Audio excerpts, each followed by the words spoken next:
The fate of the Maine lobster industry and conservationists' effort to save the right whale are on a collision course.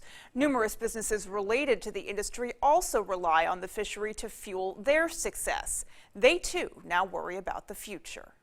It trickles down. It's not just the boat shop. It's car dealerships, the bank, bait dealers, everything related to fishing. In a letter to NOAA, Governor Janet Mills said, quote, "The roughly $500 million generated in ex-vessel revenue from the fishery generates an additional $1 billion in indirect economic impact. All these businesses face a deeply uncertain future as a result of the proposed 98% risk reduction." 10% by number of our individual business customers are in the shellfish industry. So it's a pretty significant number of folks in our portfolio that would directly impact our business. Maine's famed restaurant industry could see a serious dip in availability of one of the state's most coveted menu items and a drop in diners as a result. Whatever's devastating to them will be devastating to us.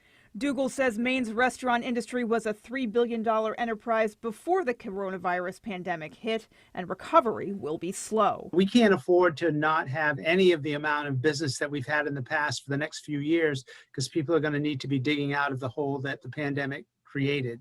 Proposed gear modifications pose a financial risk for fishermen. They include weak points for ropes so whales can break free more easily if they get tangled, and putting more traps on a single line.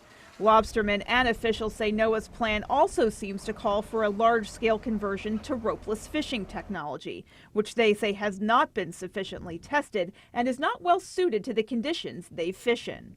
All the tests that I have seen, the videos of it, are generally when the water is nice and calm. It's a nice sunny day. There's 2 or 3 people. I fish with one sternman.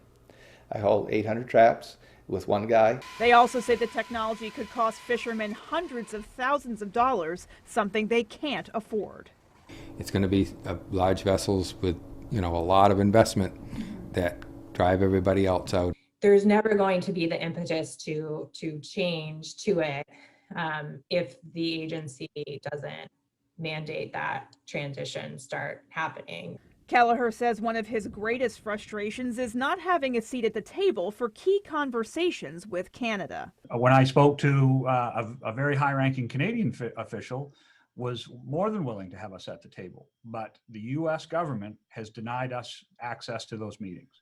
NOAA denied our request for an interview but offered information. The agency says they're working with Canada too, and in a January online message, NOAA Fisheries Assistant Administrator Chris Oliver said, quote, "We urged Canada to develop a similar goal and appropriate risk reduction measures to achieve it," end quote. We need to be getting all of these measures on board now, not a decade from now. You can't just say, we need to save the North Atlantic right whale at all costs.